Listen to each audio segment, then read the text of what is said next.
Hello mga kapakal for today's video.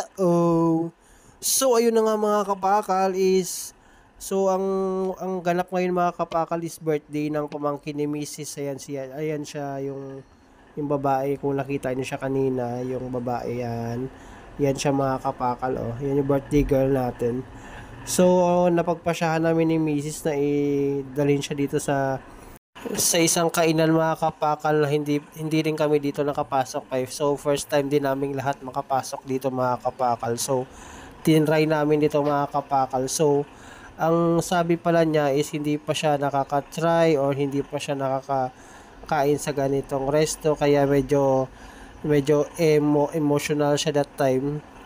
Kasi dito niya sinelebrate yung birthday niya at happy siya mga kapakal. Happy siya mga kapakal with our company, with kay Sia, nakasama siya with her special day, like her birthday.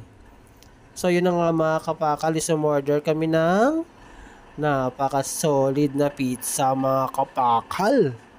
Then umorder din kami dyan mga kapakal ng chips ni baby.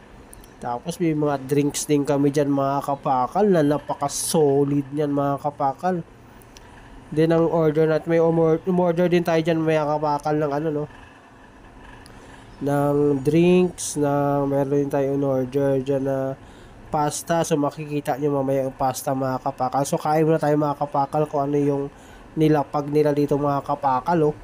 So mga kapakal, napaka-solid na pizza nila mga kapakal. Talagang authentic na pizza mga kapakal na napaka-solid talaga mga kapakal.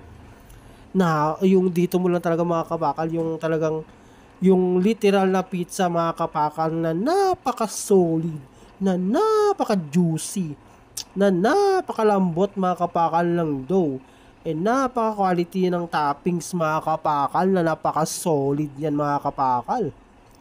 Ayan na mga kapakal yung pasta mga kapakal na napaka-solid. Yan na lang natira mga kapakal sa atin.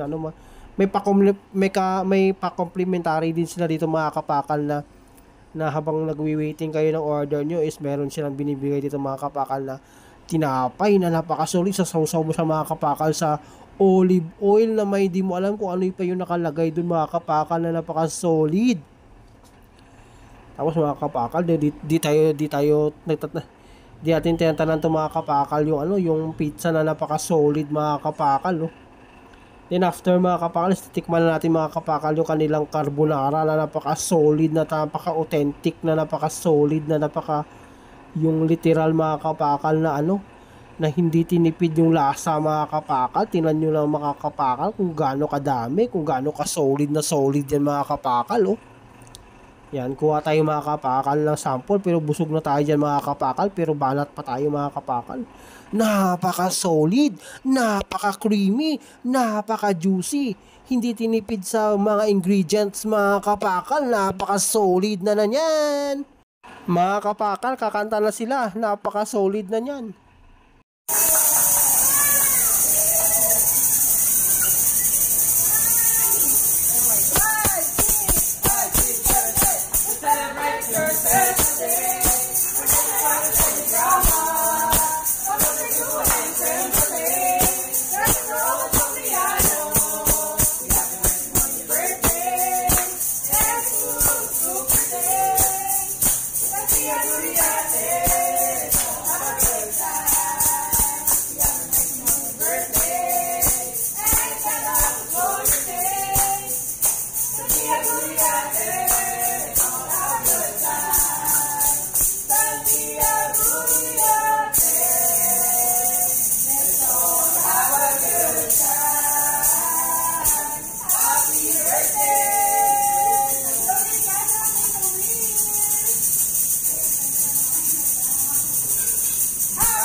So ayun na nga mga kapakal, if you like this video, subscribe, like, comment, share. Thank you, ingat.